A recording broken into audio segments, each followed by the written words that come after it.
Good, but not good enough. That was the message from Michigan State head coach Mark D'Antonio following his team's season opening victory over Tulsa.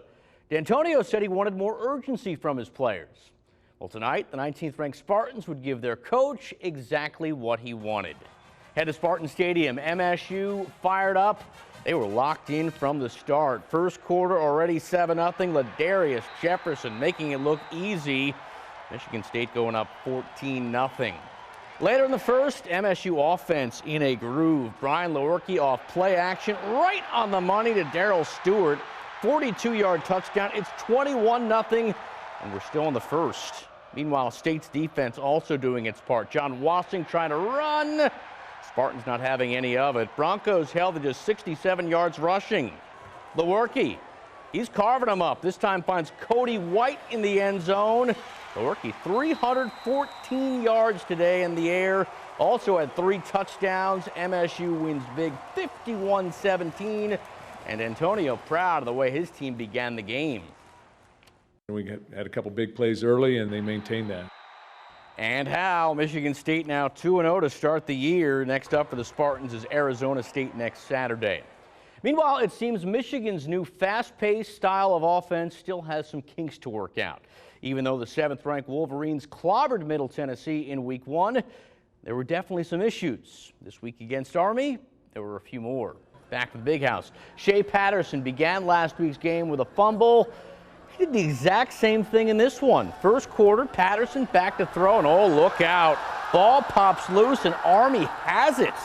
Michigan 3 fumbles in the first half. Patterson had 2, and Michigan trailed Army 14-7 at the break. Third quarter, Wolverines defense stepping up on third and goal. There's Lavert Hill with the interception. He would take it back 20 yards, and at long last, this would actually lead to something from the offense. Ensuing drive, Patterson with time. Now he's got Ronnie Bell. This would go for 25 yards and lead to a touchdown. Michigan ties it at 14. End of regulation. Army had a chance to win it. It's Cole Towler from 50 yards out. No! We're going to overtime. Army got the ball first. They scored, so Michigan had to answer. They do. Zach Charbonnet, one of his 3 touchdowns. We play on. Overtime number 2. U of M scored first in a field goal. Army now has to respond. But look at the Michigan defense coming to the rescue again. Ball on the ground. Michigan's got it. That is it. 24-21 the final in double overtime. No question about this one. Jim Harbaugh says his defense bailed him out. They played great. Oh, they sure did. Michigan now enters its bye week. They won't play again until September 21st, when they visit 17th-ranked Wisconsin in the Big Ten opener. Hey, speaking of those Badgers, they were CMU head coach Jim McElwain's problem today. Second quarter, Wisconsin up big and looking for more. Jack Cohn downfield. Quintez Cephas has it, and he's gone. His second and final touchdown of the day. Wisconsin, they make it look easy. The Badgers take it 61-0.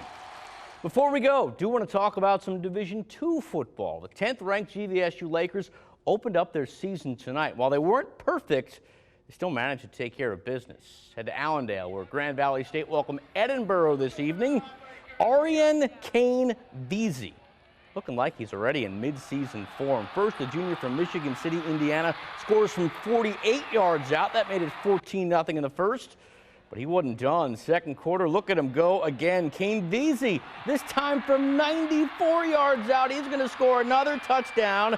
He ended up with 200 yards today, and GVSU goes on to win 34-10. That's it for sports. Elena coming back with your final forecast after the break.